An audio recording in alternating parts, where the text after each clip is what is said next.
बिल्लाहि मिनश्शैतानिर्रजीम बिस्मिल्लाहिर्रहमानिर्रहीम। सैनशीन पर तशरीफ़ फरमा बुजुर्गान दीन, मजलिस इत्तेहादुल मुस्लिमीन, मेरे साथी अराकीन असम्बली जनाब अहमद बलाला साहब, जनाब मेराज साहब और इस जलसे में शिरकत करने के लिए आए हुए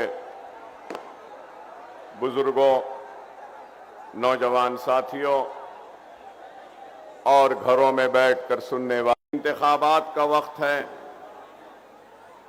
इंतखाबी सरगर्मियों का आगाज हो चुका है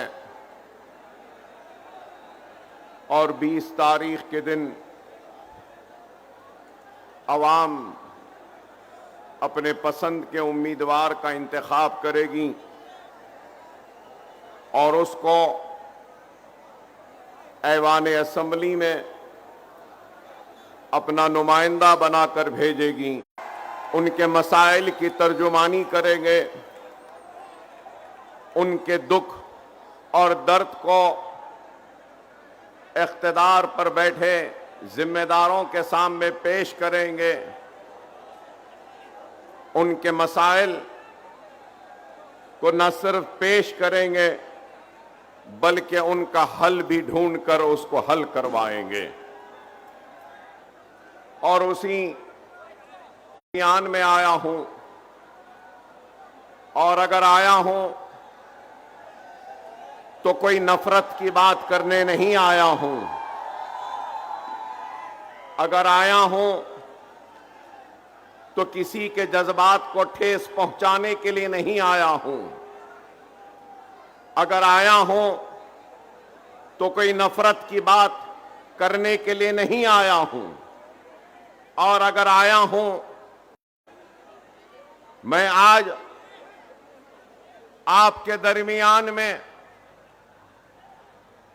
अपने दुख को लेकर आया हूं, अपने दर्द को लेकर आया हूं, अपने कर्ब को लेकर आया हूं, अपने साथ और मेरे भाइयों के साथ होने वाली नाइंसाफी को लेकर आया हूं और हिंदुस्तान की सबसे बड़ी अक़लियत मुसलमान लिए आपके दरमियान में आया हूं। और इस बात से कोई इनकार नहीं कर सकता कि अगर किसी मुल्क की तरक्की हो या किसी रियासत की तरक्की हो या किसी शहर की तरक्की हो तो तरक्की उस वक्त तक मुकम्मल नहीं हो सकती जब तक के उसके तरक्की और उस गुलदस्ता है जिस गुलदस्ते में हिंदू भी है, मुसलमान भी है, सिख भी है, ईसाई भी है, पारसी भी है। इस गुलदस्ते में अल्लाह को मानने वाले भी हैं, भगवान को मानने वाले भी हैं, गॉड को भी मानने वाले हैं। तो इस गुलदस्ते में ऐसे भी लोग हैं जो अल्लाह, भगवान या गॉड को नहीं। सिर्फ मेरा नहीं है ये मुल्क, सिर्फ नरेंद्र मोदी का नहीं है ये मुल्क, सिर्फ राहुल गांधी का नहीं है ये मुल्क, सबका बराबर का है। और इस मुल्क में रहने वाला इस शहर और इस मुल्क पर अपना हक उतना ही रखता है जो दूसरों का है। इस मुल्क का शहरी कम बल्कि इस मुल्क के किराएदार की तरह देखा जा रहा है। हमको दूसरे दर्जे की शहरी की तरह देखा जा रहा है। मैं दूसरे दर्जे का शहरी नहीं हूं, मैं पहले दर्जे का शहरी हूं। मैं आज आपके सामने अगर आया हूं तो जवाब तलब करने आया हूं उन लोगों से का विश्वास। तो मैं पूछना चाहता हूं कि मुझे तुमने अपने साथ से महरूम क्यों रखा, मुझे अपने विश्वास से महरूम क्यों रखा, तुमने मुझे विकास से महरूम क्यों रखा। क्या मैं इस मुल्क का शहरी नहीं? आज अगर हम आते हैं आवाम के दरमियान में, का गरीब शहरी, चाहे वो हिंदू हो, मुसलमान हो, सिख हो, ईसाई हो या किसी भी मजहब से ताल्लुक रखने वाला हो, वो क्या चाहता है? इत्मीनान की सांस, इत्मीनान की नींद, 3 वक्त की रोटी नहीं तो 2 वक्त की रोटी, अपने बच्चों को पढ़ाने के लिए स्कूल, खेलने के लिए मैदान चाहता है, खुशहाली चाहता है, तरक्की चाहता है। वही मैं भी चाहता हूं। मैं भी चाहता हूं कि मेरे घर महफूज रहे। मैं भी चाहता हूं कि मेरे बच्चों को पढ़ने के लिए स्कूल मिले। मैं भी चाहता हूं कि मेरे बच्चों को पढ़ने के लिए कॉलेजेस मिले। मैं भी चाहता हूं कि मेरे बच्चों को खेलने कूदने के लिए ग्राउंड्स मिले। मैं भी वही चाहता हूं कि जब डिग्रियां हासिल कर लूं तो मुझे नौकरियां दी जाएं। क्या ये चाहना कोई गुनाह है? क्या ये मुतालबा करना क्या गलत है?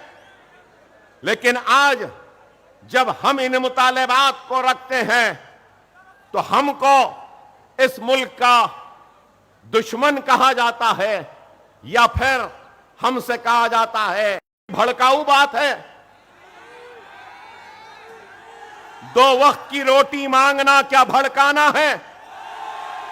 क्या पढ़ने के लिए स्कूल का मुतालबा करना क्या भड़काऊ है? क्या खेल कूद के लिए मैदानों का मुतालबा करना क्या भड़काऊ है? क्या बीमारी के वक्त इलाज के लिए दवाखानों का मुतालबा करना क्या भड़काऊ है? मैं आराम से अपने घर में, इस मुल्क के दस्तूर ने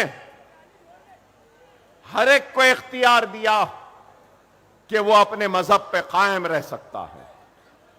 हिंदू को इख्तियार है कि वो अपने मजहब पे कायम रहे, अपने भगवान की पूजा करे, मनादिर के घंटे बजाए। तो मुसलमान को भी इस मुल्क ने इजाजत दी है कि वो अपने मसाजिद से अज़ां की आवाज दे और नमाज पढ़े। तो इस इजाजत दी करने का हक व इख्तियार है। लेकिन आज ये मुल्क कहां जा रहा है? इस मुल्क का सबसे बड़ा मसला क्या है आज? सिर्फ मुसलमान का नहीं है। मुसलमान अगर बोलता है तो समझते हैं कि मुसलमान की बात कर रहा है। नहीं, मैं मुसलमान की बात नहीं कर रहा हूं, मैं इस मुल्क की बात कर रहा हूं। इस मुल्क में रहने वाले हिंदू मुस्लिम हूं कि सबसे बड़ा मसला है तो बेरोजगारी का है, दूसरा मसला है तो महंगाई का है, तीसरा मसला है तो इसका है कि पेट्रोल डीजल की कीमतें बढ़ रही हैं, चौथा मसला है कि हिंदुस्तान की बिगड़ती हुई मईशत का है, रुपये की गिरती हुई कदर का है, डॉलर बढ़ रहा है। लेकिन आज रोकने की फिक्र है, ना किसानों को खुदकशी से रोकने की फिक्र है, ना ही बीमारों के इलाज के लिए दवाखानों को बनाने की फिक्र है। अगर सिर्फ फिक्र है तो यही है कि मुल्क में एक नफरत को पैदा करो, हिंदू मुसलमान की दीवार को खड़ा कर दो और सिर्फ बात की जाए तो सिर्फ मुसलमान ऐसा, मुसलमान वैसा, मुसलमान इतने शादी करता, मुसलमान नहीं है। इस मुल्क का मसला बेरोजगारी है, इस मुल्क का मसला गुर्बत है, इस मुल्क का मसला पानी है, इस मुल्क का मसला अनाज है। लेकिन आज सिर्फ बातें अगर होती हैं तो क्या आप बताइए, मैं पूछना चाहता हूं, जिन लोगों ने कहा था कि पढ़ेंगे क्या हुआ? क्या करप्शन का खात्मा हुआ? क्या महंगाई कम हुई? क्या रोजी मिली या रोटी मिली? लेकिन इन सारे मसाइल से तवज्जो को हटा दिया और क्या? बस मुसलमान मुसलमान। अरे ये मुसलमान, मैं मुसलमान हूं, हां हूं, मुझे नाज है। मैं मुसलमान होने पर खाइफ भी नहीं हूं और मैं ये फख्र से कह सकता हूं कि मैं हिंदुस्तानी भी हूं और मुझे हिंदुस्तानी होने पर फख्र है। मैं इस मुल्क का वफादार था, हूं और रहूंगा। अल्लाह ना करे कि ऐसा वक्त आएगा कि मुल्क को जरूरत पड़ेगी, हम पेश करने वाला मुसलमान होगा, क्योंकि यह मुल्क हमारा है। हम इस मुल्क के शहरी हैं और दस्तूर ने हमको हक दिया है। लेकिन आज इस मुल्क को ये कहां ले जा रहे हैं, किधर ले जा रहे हैं, आप बताइए।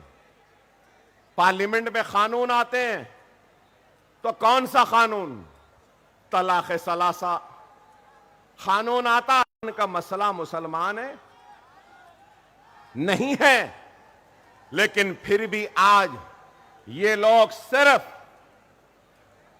हकीकी मसाइल पर से तवज्जो हटाने के लिए, अपनी नाकामी को छुपाने के लिए सहारा ले रहे हैं। तो सिर्फ और सिर्फ मजहब का और मुसलमानों को खाइफ कर कर, डरा कर, हिंदू भाइयों के दिलों में मुसलमानों के लिए नफरत को काबू में रखना होगा। अगर हम जज्बात में आ जाएंगे तो याद रखो, हम दुश्मन के जाल में फंस जाएंगे। हमको चाहिए कि हम इन साजिशों को समझें और इन साजिशों का जवाब दें। हम इन साजिशों का जवाब कैसे दे सकते हैं? हम इन साजिशों का जवाब अपने इत्तेहाद के जरिए दे सकते। कहूंगा, हमारे ऊपर नाइंसाफियों का तो एक रिकॉर्ड है, हक तलफी का रिकॉर्ड है, जुल्म का रिकॉर्ड है। लेकिन मैं ये बात कहूंगा कि दुनिया जानती है कि मैं जोरदार तकरीर कर सकता हूं, शानदार तकरीर कर सकता हूं।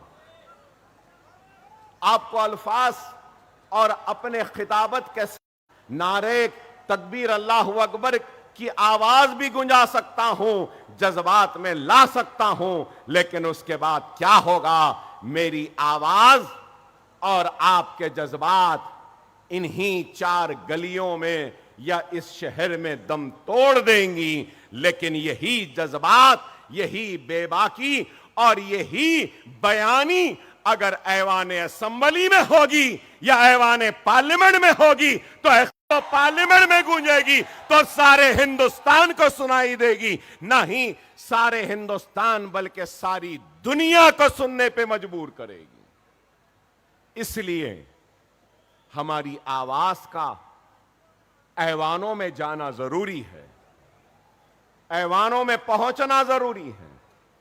अगर हमारी आवाज ऐवान पार्लियामेंट या ऐवान असेंबली में नहीं होगी, असेंबली में गूंजेगी, तो हम अपने मसाइल को रख सकते हैं।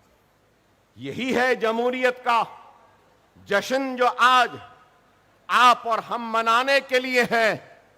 तो बड़े ही सोच के साथ, समझदारी के साथ, दूरअंदेशी के साथ हमको अपने वोट का इस्तेमाल करना होगा। आज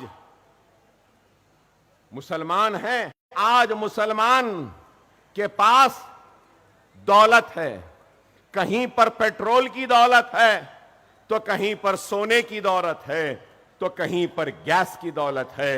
याद रखो मेरे हिंदुस्तान के प्यारे हिंदुस्तानी मुसलमानों, तुम्हारे पास पेट्रोल और सोने वो गैस से बड़ी दौलत है और वो दौलत तुम्हारा वोट है, इसको समझो। अपने वोट की अहमियत को नहीं समझेंगे और जमहूरियत का हिस्सा नहीं बनेंगे, अपने वोट का इस्तेमाल नहीं करेंगे, तो फिर हम कैसे पूछ सकते हैं कि हमारे साथ नाइंसाफी हुई? हम कैसे पूछेंगे कि हमारी हक तलफी हुई? खुदारा इस बात को समझो, हालात बड़े नाजुक हैं। आज मैं मजलिस इत्तेहादुल मुस्लिमीन क्या है? मजलिस इत्तेहादुल मुस्लिमीन हैदराबाद, तेलंगाना व आंध्रा के मुसलमानों के दिलों को फतेह करने में कामयाब हुई। तो क्यों हुई? क्या सिर्फ जज्बाती तकारीर से हुई या सिर्फ नारों से हुई? नहीं मेरे भाई, 70 बरस की जहद मुसलसिल का नतीजा है। खुद गौर करो कि आज मैंने कहा आपसे कि एक गरीब क्या चाहता है, एक इंसान क्या चाहता है? स्कूल, ग्राउंड्स, खेलने के लिए कॉलेजेस। अरे आज अल्हम्दुलिल्लाह मजलिस इत्तेहादुल मुस्लिमीन का खुद का अपना मेडिकल कॉलेज है, मजलिस का खुद का अपना इंजीनियरिंग, मजलिस का खुद का अपना आर्किटेक्चरल कॉलेज है, मजलिस का खुद का अपना नर्सिंग कॉलेज है, मजलिस का खुद का अपना एक 2000 बिस्तर का दवाखाना है, मजलिस का खुद का अपना एक 1500 बिस्तर का दवाखाना है, मजलिस का खुद के अपने स्कूल्स हैं, मजलिस के खुद के अपने बैंक्स हैं। आप बताओ, ये काम कहना चाहता हूं कि हिंदुस्तान का वन ऑफ द बेस्ट नहीं तो कम से कम अच्छे कैंपसेस में अगर कोई है तो वो हमारा मजलिस का Deccan college of medical sciences का कैंपस है। कि इतना है। और आपको ये भी बताता चलूं कि हमारे दवाखानों में जनरल वार्ड फ्री है, 1000 रुपये में होता है। हमारे पास डायलिसिस 500 रुपये में होता है। हमारे पास सीटी स्कैन 500 रुपये में होता है। और मैं अपनी जात से लोग हैरत करेंगे कि हिंदुस्तान में कोई लीडर नहीं होगा। मैं खुद 10 स्कूल चलाता हूं जहां पर 25,000 बच्चों को मुफ्त 10th की फ्री कोचिंग, पीयूसी इंटरमीडिएट की फ्री कोचिंग, नीट की फ्री कोचिंग, नाटा की फ्री कोचिंग, लॉ सेट की फ्री कोचिंग, इंजीनियरिंग की फ्री कोचिंग। आपको सुन के हैरत होगी कि 40,000 बच्चों को मुफ्त तालीम का इंतजाम आज हैदराबाद में अकबरुद्दीन ओवैसी करवा रहा है। 2.5 लाख खवातीन को हमने वोकेशनल की ट्रेनिंग दी। अगरबत्ती बनाना, मोमबत्ती बनाना, टोकरे बनाना, स्पोकन इंग्लिश, कंप्यूटर के classes, mehndi designing, beauty classes, fashion technology. अरे आप बताओ, 2.5 लाख न सिर्फ ये बल्कि वो नौजवान और ओपन यूनिवर्सिटी के जरिए हम उसको ग्रेजुएट भी बनाते हैं और उसको मास्टर्स में लेकर जाते हैं। क्या ये काम नहीं? अरे ये काम है। आप बोलेंगे कि अकबर साहब आपने तो ये काम किया और फिर रियासत में कैसा काम? आज मैं मजलिस इत्तेहादुल मुस्लिमीन का फ्लोर लीडर हूं। आप 2004 में जब फ्लोर लीडर बना तो माइनॉरिटीज अक़लियतों का बजट जो था वो 26 करोड़ था। कितना? 26 करोड़। और आज मैं जिस रियासत से आया हूं वहां पे माइनॉरिटीज का बजट। आप बताओ, क्या ये कारनामा नहीं है?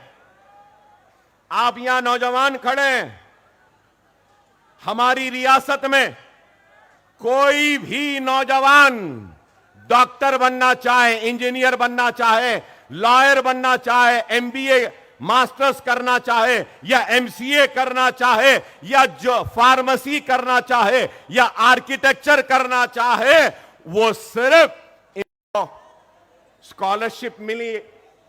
क्या आप जानते हैं, आपको सुनकर हैरत होगी, तेलंगाना में मुसलमानों की आबादी कितनी है? तेलंगाना में मुसलमानों की आबादी 50 लाख है। कितनी? 50 लाख। और महाराष्ट्र में मुसलमानों की आबादी कितनी है? 1 करोड़ 44 लाख। आपको सुन के हैरत होगी, 10 साल में, सिर्फ 10 साल में 28 लाख मुसलमान बच्चों की स्कॉलरशिप हुकूमत ने अदा की है। 28 लाख।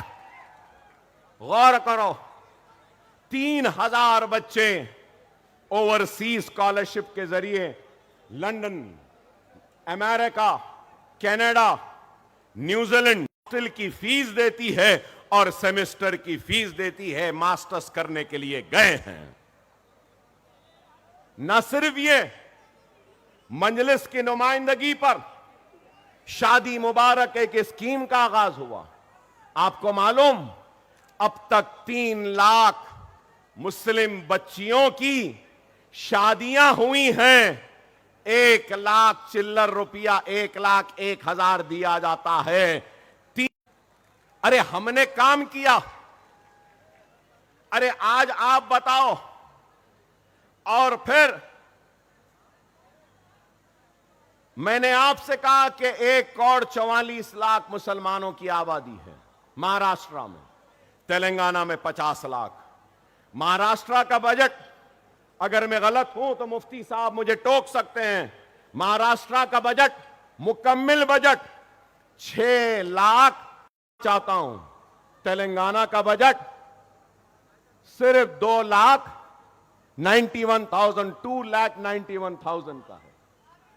और फिर माइनॉरिटी वेलफेयर का बजट महाराष्ट्र में कितना है? आपको सुन के हैरत होगी, 928 करोड़। और तेलंगाना में माइनॉरिटीज का बजट 3,003 करोड़ भी हमारा हिस्सा नहीं। तो क्या यह नाइंसाफी नहीं तो क्या इंसाफ है? आप बताओ। न सिर्फ ये, पोस्ट मैट्रिक स्कॉलरशिप के लिए महाराष्ट्र में सिर्फ 120 करोड़ है। महाराष्ट्र में पोस्ट मैट्रिक स्कॉलरशिप के लिए 120, और हमारी रियासत तेलंगाना में 420 करोड़ है। 120 crore. Minority finance corporation 500 crore, यहां पे बैंक लिंक सब्सिडी है। बैंक लिंक है, मतलब बैंक से लिंक है। हमारे पास 450 करोड़ है, कोई बैंक से लिंक नहीं है। एक ही वक्त दे देते हैं, वो ले लेता है, कारोबार करता है और अपनी रोजी रोटी को जमाता है। एक भी महाराष्ट्र में मुस्लिम माइनॉरिटी रेजिडेंशियल स्कूल नहीं है, लेकिन मैं जहां से आया हूं वहां पर 950 मुस्लिम minority residential schools and colleges है। क्या यह काम नहीं? आप बताइए। उर्दू एकेडमी, मुफ्ती साहब आप कर देखिए, नाम तो उर्दू एकेडमी है, लेकिन उर्दू एकेडमी उर्दू में नहीं है, मराठी में है लिखा हुआ। उसका वेबसाइट खोलिए, वाहरे उर्दू एकेडमी। नाम तो उर्दू एकेडमी का है, लेकिन उर्दू में वेबसाइट भी नहीं है, लिंक भी नहीं है। और फिर यहां उर्दू एकेडमी को कितने देते हैं? 2 करोड़। हमारी रियासत में 12 करोड़, 68 करोड़ रुपया बांटा जाता है। साड़ी दी जाती है, कुर्ता पैजामा दिया जाता है और उनको ईद के खुशियां मनाने के लिए करीब 68 करोड़ रुपया खर्च किया जाता है। क्या आपके पास है? चलिए ये छोड़ दीजिए, मुफ्ती साहब हैं, मजहबी हैं, यहां पे मसाजिद होंगे, है ना? मसाजिद तो है। इमाम और मौजनीन को हर महीना 5,000 रुपया दिया जाता है। आप बताओ, क्या यहां के एक इमाम को, एक मौजन को सरकारी खजाने से 1 रुपया भी दिया जा रहा है? अरे ये हमारा काम है। और ये काम किसने करवाया? ये काम मजलिस इत्तेहाद अल मुस्लिमीन भी जो होता है वो करते हैं। ये काम है और हम चाहते हैं कि यही काम महाराष्ट्र में हो। तो महाराष्ट्र में हो तो अब यहां बैठे लोग बोलेंगे, अकबर साहब आप वहां पे करें ना, यहां पर भी करिए। नहीं, मैं अगर आज आया हूं तो अकबरुद्दीन ओवैसी और हैदराबाद की मजलिस जैसी उस मजलिस को यहां, आपका काम है, आपको चाहिए। अगर इखलास होगा, नेक नियति होगी और काम करने का जज्बा होगा और तुम्हारे खिदमात में बेगर्जी अगर होगी तो जरूर यह काम यहां पर भी हो सकता है। क़यादतें आसान नहीं होती। क़यादत करना बड़ा कांटों का, दर्द को समझने वाला बनो और गरीब की तकलीफ को समझने वाला बनो, तो जब जाकर तुम कामयाब होगे और कुछ कर सकोगे। यही है और कुछ नहीं है। और आज हमको एक ऐसी क़यादत चाहिए जो इखलास से भरी हो, जो भटके हुए नौजवानों को राह रास्त पर लाए। सलाम करता हूं, कदर करता हूं, आपकी मोहब्बत का एहतराम करता हूं, लेकिन यह बात जरूर कहूंगा कि अपने सीनों में ईमान को जिंदा रखो, ईमान को मरने न दो। दुनिया के पीछे न दौड़ो, आखिरत की फिक्र करो। यह दुनिया फानी है, यह दुनिया हसीन है, दुनिया आना है और अल्लाह हमसे पूछेगा कि तूने क्या किया है। तो अल्लाह के सामने हाजिर होते वक्त कुछ तो ऐसा कर लो जिससे कि अल्लाह तुमसे राजी हो जाए, अल्लाह खुश हो जाए और तुम्हारी आखिरत संवर जाए। अभी आया, लोगों ने कहा शेर आया, शेर आया। नहीं मेरे भाई, मैं कोई शेर वेर नहीं, ना ही मुझे शेर बनने का शौक है। अपने आका मोहम्मद मुस्तफा सल्लल्लाहु अलैहि वसल्लम के गुलामों के गुलामों के गुलामों के गुलामों के गुलामों के गुलाम हूं। मैं शेर नहीं हूं, मगर यह जरूर है मैं तुमको शेर बनाने आया हूं। शेर बनना है, शेर बनना है तो आसान है, आसान है। क्या है बोलूं? बोलूं क्या है? अमल करोगे? वादा है, वादा है, करोगे?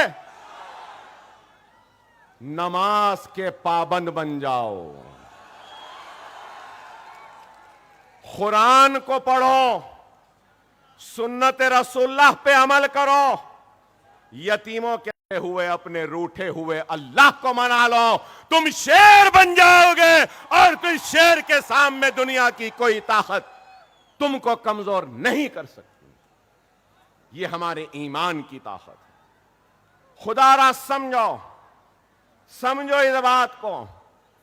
जज्बाती तकारीर मैं नहीं करूंगा। आज मैं सिर्फ अपनी कौम को समझाने आया हूं, अपने वजूद को समझिए की बात कही। इतने पैसे मिल रहे हैं, हुकूमत नहीं दे रही है, ठीक है, मजलिस लड़के महाराष्ट्र में भी लेगी जैसा तेलंगाना में ली थी।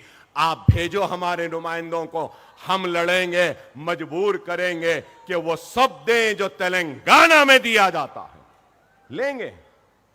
लेकिन हर कोई कहता है कि मुसलमान गरीब है, बेशक गरीब है। हमारे पास एक बहुत बड़ी दौलत है जो किसी के पास नहीं, और वो दौलत ईमान की दौलत है, वो ताकत कलमे की ताकत है, ला इलाहा इल्लल्लाह मुहम्मदुर रसूल अल्लाह। ये बहुत बड़ी ताकत है। कई उलमाओं ने अपनी किताबों में लिखा है कि अगर कोई कलमा पढ़ ले सदके दिल से, ये ताकत है तुम्हारे पास। अरे इस ताकत को समझो, अपने जिंदगियों में तब्दीली लाओ, अपने जिंदगियों में एक तब्दीली लाओ। खुदारा ये इलेक्शन तो आते रहेंगे, जाते रहेंगे, अपने जिंदगियों में इस्लाह लाओ, गुनाहों से परहेज करो, हराम से परहेज करो, नेकी को इख्तियार करो। नजर उठाना का सोचेगा भी नहीं। हम बेनमाजी हो गए, मसाजिदें वीरान हो गई और दुश्मन की नजरें पढ़ने लगी। खुदारा इन बातों को समझो।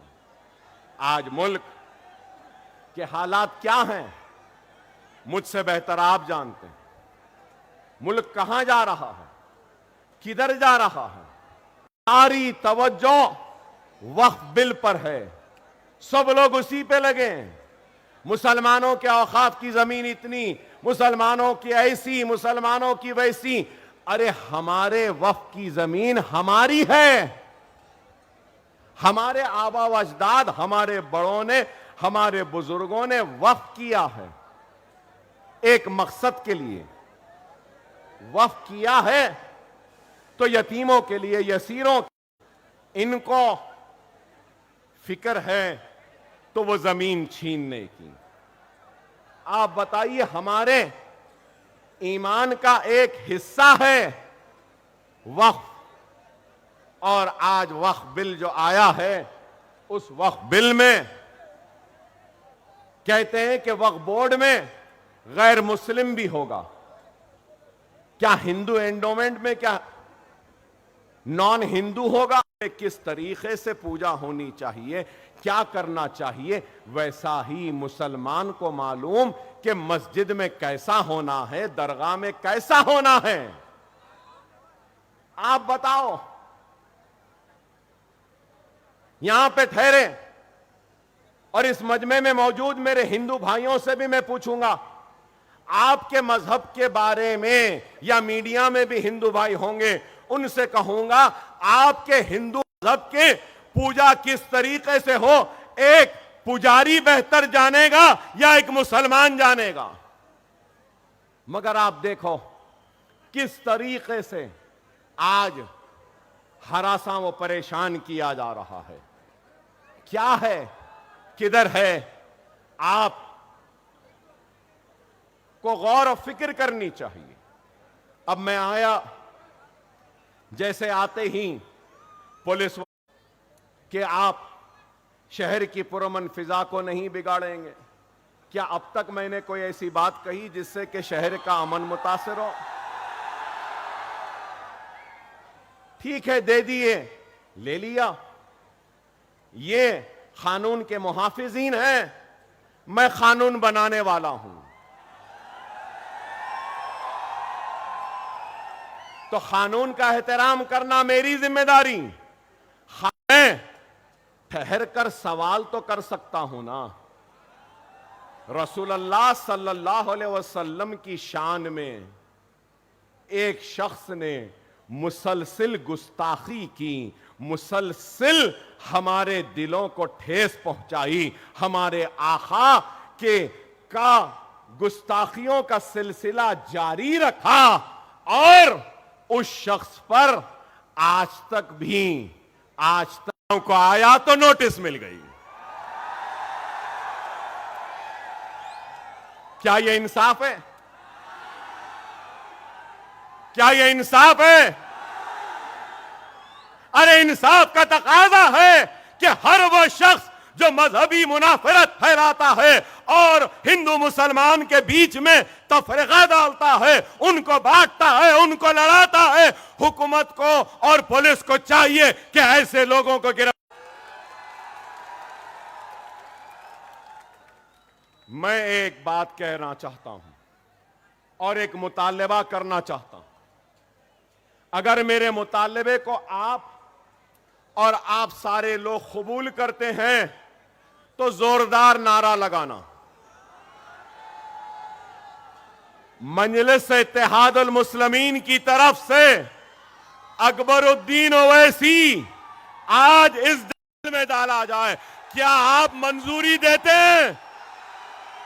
नारे तकबीर, नारे तकबीर, नारे तकबीर।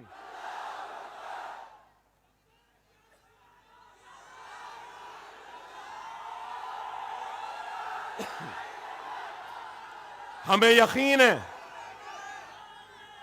यकीन है कि मुल्क का कि जिस तरीके से ये सच्चे बहादुर जवां मर्द पुलिस वालों ने जो मुझे नोटिस दी है, यही सच्चे जवां मर्द ईमानदार पुलिस ऑफिसर अपनी ड्यूटी करेंगे और वो गुस्ताख को भी पकड़ कर लाएंगे, मुझे यकीन है। अब वक्त बताएगा, वक्त फैसला करेगा। आप बताइए कि उत्तर प्रदेश के वजीर आला, उत्तर प्रदेश के चीफ मिनिस्टर ने एक बयान दिया और बयान में कहा बटोगे तो कटोगे। यहां मीडिया वाले बैठे हैं, मैं मीडिया वालों से एक छोटा सा मशवरा दूंगा आपको। बात की किसके कटने की बात की? मिस्टर योगी किससे मुखातिब हैं? बटोगे किससे कह रहे हैं? कटोगे किससे कह रहे हैं? जरा पूछो ना भाई। मैं ये समझता हूं कि अगर हिंदुस्तान में हिंदू मुस्लिम सिख ईसाई, तो वो दिन दूर नहीं कि हिंदुस्तान दुनिया का सुपर पावर बन जाएगा। सही है या गलत? पता नहीं ये योगी किसके बटने की बात कर रहे हैं, किसके कटने की बात कर रहे हैं। कटवाने की सियासत करने वाले, मॉब लिंचिंग, लव जिहाद के नाम पर काटने वाले ये बात कह रहे हैं। और यही लोग हैं जो मुल्क को कमजोर कर रहे हैं। आप बताइए, दाढ़ी है तो मारते हैं, सर पे टोपी है तो पीट देते हैं, चेहरे पे सुन्नत है तो ट्रेन में गोलियां मार दी गई, बीफ है कह दिए मार दिए। Mob lynching. अरे आप बताओ, घर वापसी के नाम पर अब वक्फ एक्ट है, तो आप गौर करो मेरे भाई, ये सब चीजें क्या हैं। मैं आज इस जलसे से न सिर्फ मुसलमानों से बल्कि मेरे हिंदू भाइयों से अपील करूंगा कि खुदा रहा ये मोदी योगी के बातों में ना जाओ, सियासत को थमा लो। आओ हम और तुम मिलकर इस मुल्क को आगे बढ़ाएंगे। लेकिन आज क्या हो रहा है बताइए। मैं आपसे यही अपील करने आया हूं कि खुदारा समझो हालात क्या हैं। राष्ट्र की सियासत को देखिए कि क्या है। मैं हमारे पुलिस ऑफिसर्स से रिक्वेस्ट करूंगा, प्लीज, डिस्टर्बेंस हो रहा है साहब, 10 मिनट है, मुझे बोलने दीजिए प्लीज प्लीज। और मैं पब्लिक से भी रिक्वेस्ट करूंगा कि जो जहां है वहां ठहर जाएं। देखो ये अपनी ड्यूटी कर रहे हैं, ठहर जाओ। 10 मिनट है, मैं खत्म कर दूंगा अपनी तकरीर।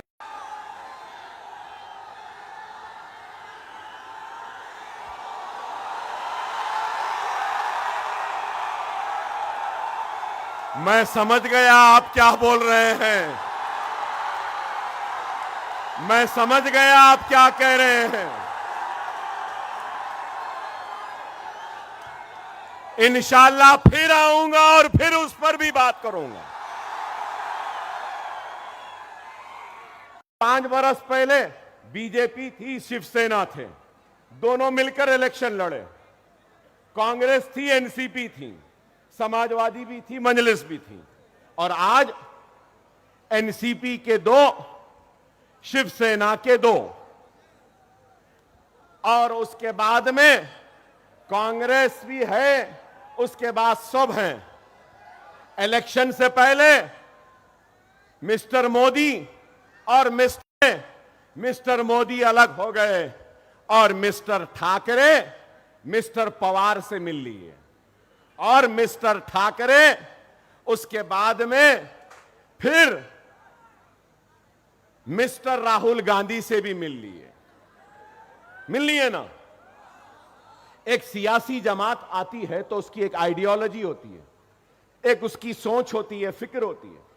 ठीक है, मैं आइडियोलॉजी से की आइडियोलॉजी, किसी की कैपिटलिज्म की आइडियोलॉजी, क्या इस बात से कोई इनकार कर सकते हैं कि बाल ठाकरे, उद्धव ठाकरे और शिवसेना की आइडियोलॉजी हिंदुत्व की है या नहीं? मीडिया वालों से भी पूछूंगा, है ना? ठीक है भाई, वो उनकी आइडियोलॉजी है। कांग्रेस की आइडियोलॉजी क्या?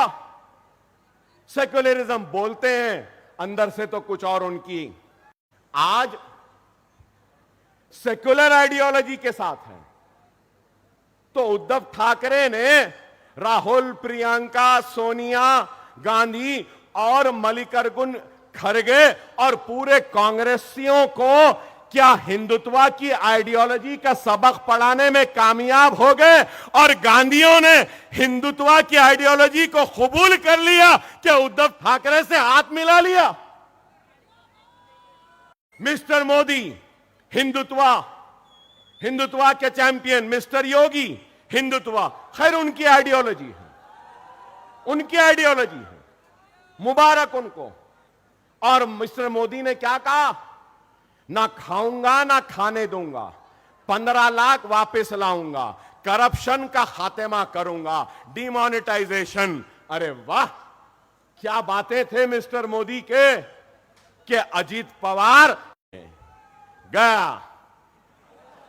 गई। अब आप देखो क्या है। और फिर गारंटीज का वक्त आ गया, कोई 5 गारंटी, कोई 6 गारंटी। कांग्रेस शायद आज ऐलान करने वाली थी उनका मैनिफेस्टो। हमारे रियासत में भी कई गारंटीज दिए हैं। ऐसी गारंटी है कि बोलते ना, वो नाना की दुकान पे मामू की फातिहा। अब ये गारंटी कौन लेगा? इलेक्शन के बाद क्या पवार ठाकरे के साथ रहेंगे या शिंदे के साथ जाएंगे? ये गारंटी कौन लेगा? क्या शिंदे पवार के साथ रहेंगे या फिर गांधीयों के साथ चले जाएंगे? गांधी क्या गारंटी लेंगे कि वो बीजेपी के साथ नहीं जाएंगे? अरे ये इसकी सियासत में महाराष्ट्र की इख्तिदार की कुर्सी होना है। याद रखो, याद रखो, हमारा कोई नहीं है, सिर्फ हम वोट बैंक की तरह इस्तेमाल करते हैं। हमारे पास अपनी आवाज नहीं थी, अपनी जमात नहीं थी। अब आपकी जमात मजलिस है, जिसकी आइडियोलॉजी है आपकी खिदमत, आपकी आवाज, आपकी इज्जत, आपका वक़ार, आपकी शरीयत की हिफाजत, आपके औकाफ। बात को समझो, मेरी बात को समझो। महाराष्ट्र सियासी मेस में है, मेस कहूंगा, पॉलिटिकल मेस है। ये सुनहरी वक्त है। यहां पे कई किसान होंगे, यहां पे कई किसान होंगे। एक वक्त बीज बोने का होता, दूसरा वक्त फसल को तैयार करने का होता। तो मेरे प्यारे भाइयों, ये फसल बोने का वक्त नहीं है, फसल काटने का वक्त है। समझो मेरी इस बात को। अगर मजलिस के 5 या 7 एमएलए आ गए ना 16 में से, तो मेरी इस पेशन गोई को याद रख लो, तुम्हारी और हमारी के मर्जी के बगैर कोई तख्त पे नहीं बैठ सकता। बच्चों को स्कॉलरशिप दो, यहां पे पावरलूम को मजबूत करो। अपीयरल पार्क अमरावती में आया, अपीयरल पार्क को मालेगांव में लेकर आओ। हम कहेंगे यहां की सनत को उजड़ने से बचाओ, यहां के बच्चों के मुस्तकबिल के लिए लड़ेंगे। और हम कहेंगे हमको ये होना, ये होना, ये होना, ये होना। जो हमको देगा हम कहें। जिम्मेदारी क्या है? सबसे पहली जिम्मेदारी है बीजेपी शिंदे अजीत पवार को शिकस्त देना। देंगे ना? चाय वाले को हराएंगे ना? वो योगी को हराएंगे ना? वो करप्ट अजीत पवार को हराएंगे ना? वो शिंदे को हराएंगे ना? उसके बाद में जिम्मेदारी है, इस्तेमाल करो। कहीं ऐसा ना हो जाए कि आपका वोट बीजेपी के दामन में ना चला जाए। खुदारा अपने वोट का सही इस्तेमाल करो। अभी 2 मिनट है, 2 मिनट है। अपने वोट का सही इस्तेमाल करो। अगर मैं यही कहूंगा मजलिस को भी नहीं देना चाहता तो बुराई है। अपने वोट को अच्छाई के लिए इस्तेमाल करो, अपने वोट को खुशहाली के लिए इस्तेमाल करो, अपने वोट को नशा मुक्त मालेगांव बनाने के लिए इस्तेमाल करो, अपने वोट को जालिमों के खिलाफ इस्तेमाल करो, अपने वोट को उन लोगों के हक में इस्तेमाल करो जो आपकी आवाज बनते हैं। अकबरुद्दीन ओवैसी आपका था, आप बनाऊंगा इंशाअल्लाह ताला। स्कूल जरूर बनेगा, ये मेरा वादा है। आसमान में भी इस तारीख को सिर्फ पतंग पतंग पतंग पतंग रहेगी। नारे तकबीर, नारे तकबीर, नारे तकबीर। हिंदुस्तान, हिंदुस्तान, मजलिस-ए-इत्तेहाद।